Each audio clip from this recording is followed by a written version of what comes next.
Kanaaf oduu dabalatan waliin tura an asli galgalo.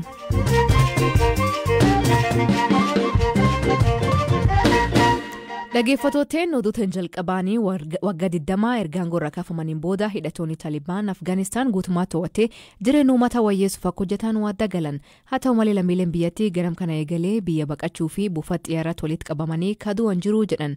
Har'a magaalaa Kaabul nagaan ooluu kan himan uummanni akkalee sodaa hin qabu jedhan. Rakkoon nageenya biyyattiitti maalirra ka'ee ammaalirra jira Hamza Hussein gabaas qaba. Bara 1990 keessa gara jalqabaa loltoonni Sooviyeet Afgaanistaan keessaa ba'uu hordofee kaaba biyyattii keessatti kabu'uureffamee gareen Taalibaan dhiibbaa cimaa uumuun gandoota hedduu erga to'atanii booda bara 1996 magaalaa guddoo biyyattii Kaabul of harka galfatan. Seerota shari'aan ka taliigamu gareen kun bara 1998 kutaa Afgaanistaan keessaa dhibbeentaa 90 gararraa qabatee ture. Gareen qabsoo hidhannoon hundaa'ee Taalibaan milkaa'ina guddaa argachuunsaa addunyaaf keessattuu Ameerikaatti mataa bowwuu cimaa ta'ee ture. Garee kana addunyaan akkaan ka hubate erga Alqaa'idaan fulbaana 11 bara 2001 haleellaa Ameerikaatti raawwatee fi Ameerikaanis warri Taalibaan Alqaa'idaaf dahannoo ta'an jechuun himatteeti. Taatee sanaan booda ajaja Ameerikaan neetoo fi mootummaan Afgaanistaan wal ta'anii garee Taalibaan haleeluu eegalan. Onkololeessa 7 bara 2001 waraana US mootummaa Afgaanistaan waliin ta'uun Taalibaan irratti baneen gareen kun kufee magaalaa Kaabul keessa ari'ame. Waraana neetoo fi mootummaa biyyattiin haleelamus gareen Taalibaan baadiyyaa biyyattii keessa naanna'uun of cimsaa miseensota dabalachaa akka ture neetoon mataansaa waan argee hubaterraa himeera. Warri Taalibaan osooma loltoonni neetoo biyyattii keessa jiraniyyuu kutaalee biyyattii baadiyyaa fi magaalota xixiqqoo qabachaa kan turan yoo ta'u erga pirezidaantiin US Joe Biden loltoota isaanii guutummaatti akka baasan ebla darbe labsanii garuu akkaan babal'achuu eegalan. Gareen kun kutaalee baadiyyaa biyyattii hedduu qabachuun milkaa'aa akka ture waggaa ta'u guyyoota kurnan darban keessatti garuu magaalota gurguddoo hedduu qabatan. Dilbata kaleessaa ammoo magaalaa Kaabul qabachuun erga masaraa mootummaa to'atanii booda pirezidaantii biyyattii Ashraf Gaanii dabalatee qondaaltonni mootummaa olaanoon baqatanii biyyaa ba'aniiru. Pirezidaantichi gara itti baqatan ilaalchisee odeeffannoo hedduun jiraachuu baatus Aljazeeraan miseensa waajjira isaanii wabeeffatee akka gabaasetti biyya ollaa Uzbeekistaanitti baqatan. Pirezidaantichi aangoo akka gadi dhiisan gaafatamaa turanis isaan garuu inuma wanti hundi to'annoo mootummaa jala jira jechuun uummata tasgabbeessuuf yaalaa turan. Hidhattoonni Taalibaan masaraa mootummaa erga to'atanii booda jireenya uummataa fooyyessuu fi tasgabbii uumuuf ka hojjetan ta'uu ibsan. Dubbii himaan Taalibaan Suhail Sahin BBC'tti yoo dubbatu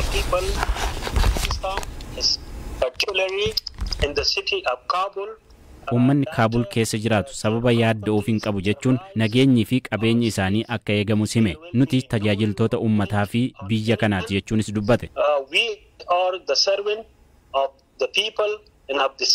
Miseensi paarlaamaa biyyattii Faarzaan Kochaa uummanni maal gochuu akka qabu hin beeku. Kaan baqachuuf fiiga. Gariin ni dhokate jechuun BBC'tti himte. Some districts already been fallen to the Taliban hands.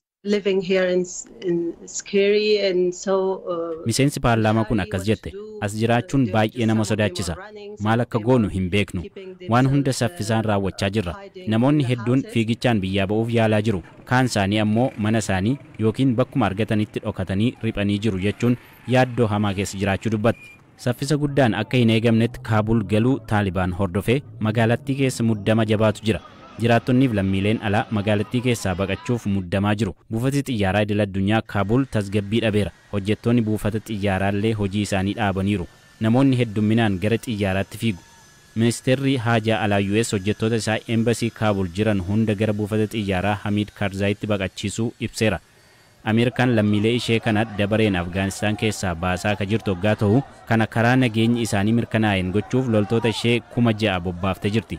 Afgaanistaanitti Taalibaaniin balleessuuf jalqaba kaaduulee fi bara tokko loltoota hanga 110,000 dachee Afgaanistaan keessaa qabaachaa ka turte US murteen achii bahu sirriidha jetti. Amma Ameerikaa dabalate biyyoonni addunyaa 60 ta'an waliin ta'uun ibsa tokko baasaniiru. Ibsi isaanii kun nageenya lammiilee Afgaan akka kabajamu gaafata. Taalibaan nama biyyaa bahuu fedhu hundumaaf ayyama akka kennu daandiin konkolaataa xiyyaaraa fi daangaa biyyaa banaa akka ta'ullee gaafataniiru.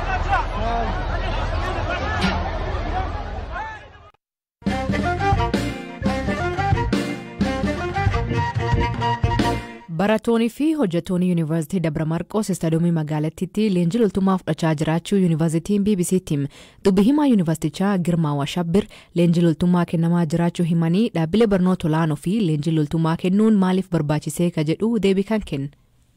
አሁን ያለውን በተለይም በክልሉ ብሎም እንደ ሀገር የተከሰተውን የጸጥታ ችግር ለማስተካከል rakkoo nageenyaa akka naannoo kanaattis ta'e akka biyyaatti mudatee jiruun wal qabatee akka ummataatti waamichi duulaa dhiyaateera. Sababa kanaaf barattoonni fi hojjettoonni Yuunivarsiitii Dabra Marqos leenjiin bu'uuraa loltummaa nuuf barbaachisa jedhanii gaafatan. Kanaaf poolisii godina Gojjam Bahaa waliin ta'uun pirezidaantii fi aangawoota yuunivarsiitichaa dabalatee namoota 200 caalaniif leenjiin kennamuu eegaleera. Leenjiin kaleessa ganama eegalee har'a sitti fufee oole. Dabalataan hojjettoonni yuunivarsiitichaa hunduu miindaa isaanii ka ji'a tokko arjoomaniiru. ከዚህ ባሻገር ጠቅላላ የዩኒቨርሲቲው ሰራተኛ የአንድ ወር ሙሉ ደሞዙን ለግሷል. Leenjiin kun akka kennamuu kan murteessee yuunivarsiitiin keessa immoo mootummaa naannoo yookiin mootummaa federaalaa tajaajila dabarsee gaafii jedhu deebii kan kennan. በቀጥታ የዩኒቨርሲቲው ሰራተኞች ወደ ስልጠና ይግቡ ተብሎ የቀረበ ምንም አይነት ጥሪ የለም። ነገር ግን leenjitti akka seennu qaamni kallattiin ajaji dabarse hin jiru.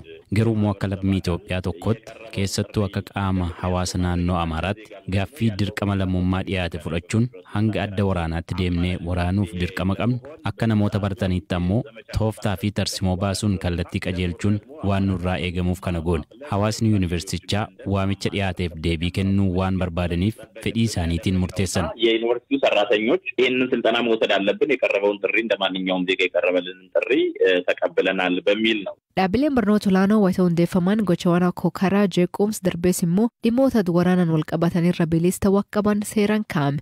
Leenjii loltummaa kennuun kun seera kan hin faallessu. በዚህ ጦርነት ላይ የደብረ ማርቆስ ዩኒቨርሲቲ ሰራተኞች ራሳቸውን እንደ ገዳም የሚቆጥሩ አይደለም።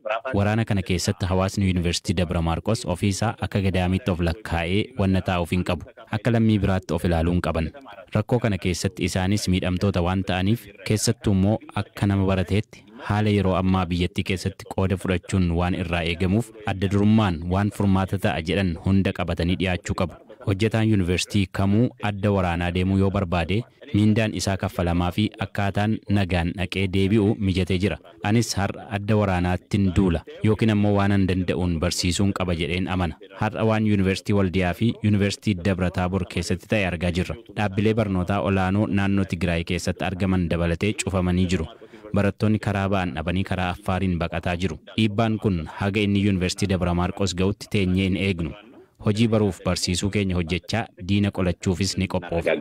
Yuunivarsiitota biyyattii ka bulchuu ministeerri saayinsii fi dhaabbileen barnoota olaanoo dhimma kana irratti ibsa nuuf kennuuf gaafannaan beellam nuuf qabatanii garuu beellam qabatan irratti nuuf argamuu hin dandeenye.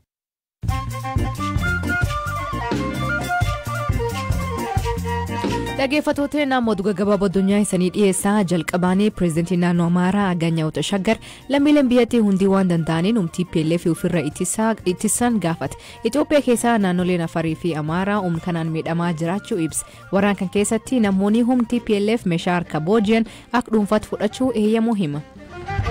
Suudaan Itoophiyaan jaarsummaa isii didduulee biyyattiitti nagaan akka bu'u yaalii gochuu akka itti fuftu beeksifti. Ministeerri muummee Suudaan Abdalla Hamdok walitti bu'iinsi Itoophiyaa keessa jiru karaa nagaa qabeessa ta'een akka furmaata argatuu fi dhiibbaa taasisuu dubbata. Itoophiyaan asiin dura araara Suudaan akka hin amanne ibsitee turte. Durtaan paartii mormitoota Zambiyaa Hakainde Hichileemanii filannoo torbee dabree injifachuun pireezidantii Zambiyaa ta'e. Hichileemanii pireezidantii duraanii Edgar Lungu sagalee miliyoona tokko olii mo'ate. Namni siyaasaa kun yeroo hedduu dorgomee dhabee amma yeroo ja'affaarratti argate. Loltooti Ameerikaa hidhattoota DF Kongo keessatti mootummaan wal waraanaa jiran hadhuu fi dhiyoottuu biyyattiitti bobbaafaman jedhan. Pireezidantiin Kongo Felix Tshisekedi loltooti Ameerikaa kun loltoota biyyattii deeggaruu fi torbee hedduu achi turuu hima. Mootummaa US hidhattoota kana shororkeessummaan farajee ture. Leebanoonitti taankiin gaazii tokka'ee lubbuu namoota 24 galaafate nam 97 madeesse. Kana kanirra ka'ee uummanni aarii qabargisiisuu fi ministeerri muummee biyyattii dhahaanaadhu himan. Balaa kun karaawwatee yeroo loltoonni gaazii gabaa gurraachirra qabamee qoodaa ture.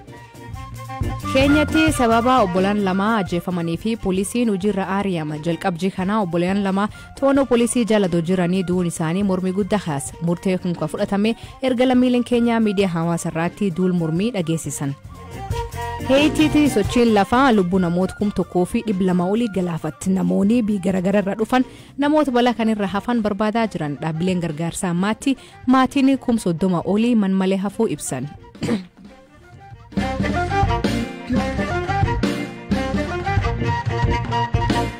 Maatiin gameessaa ati Oromoo Zarihuun Wadaajoo ka dhukkubsatee Adaamatti yaalamaa jiruu fi deeggarsi akka taasifamuuf gaafatan.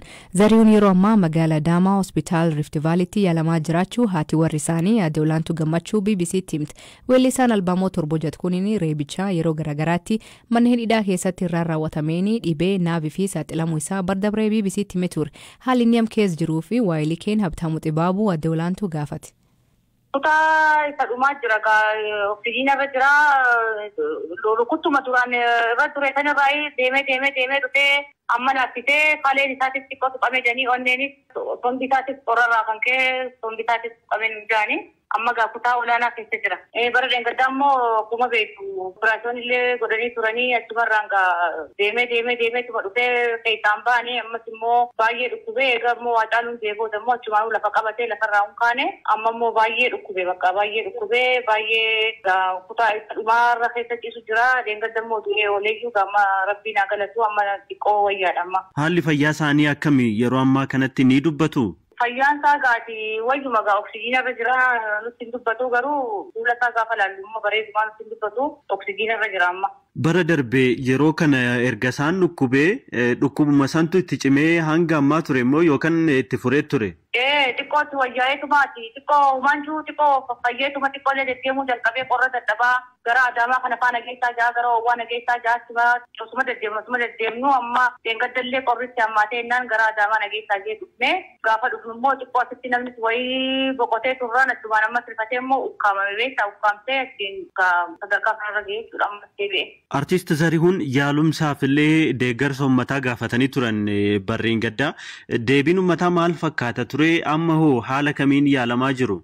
Amma yeroodhaaf gaamman sana wanni duraan uummanni yeroo sanis gaati uummanni biyya isaa uummanni waan qabu nu gargaaree ture qorichuma beekaa sa'aatii 24 qorichuma binnaa maal jennaa manuma yaalaa keessinaa yaalii ga'ee ammoo hin arganne beektaa osoo yaalii ga'ee argatee akkanatti laaffisee amman sana sadarkaa du'arra hin geessu amma immoo ani hangan dandeetti amma saatiuma dhuunfaa keessinaan gamana na erganii amma reeftivaalitti immoo amma danda'ametti gochaati jiru yaalii ga'ee ammoo uummanni Oromoo godhuufii qaba gaanama kana yoo hambifachuu barbaada. Mee Aadde Olaantuu isinii artiist Zarihuun iddoo akkanatti osoo yaalamanii itti furuu danda'a jettanii wanti sammuudhaa qabdan jira?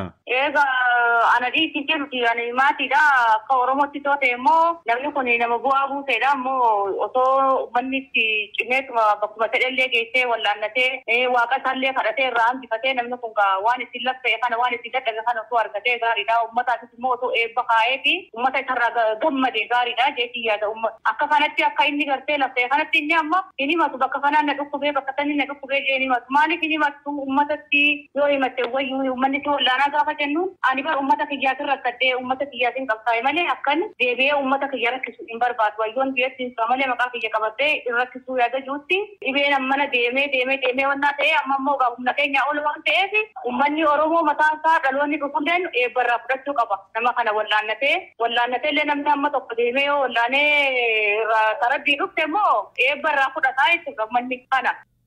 Dhaggeeffattoonni sagantaan har'aa ganumaan waliin turuu keessaniif ulfaadha isaniin jedha. Mammaasii galgala kanaa walii galan ala galan kan isa isan biraatti maanii koomentii keessan nu beeksisa. Sagantaa kan qophees Hamza Hussein gam teknikaatiin Deevis Masaaru kan isaniif dhiyeessan Aslii Galgalooti akbor isaatti akkana nagaa akee bulaa horaa bulaa deebana hangafamaan dhan bulaa.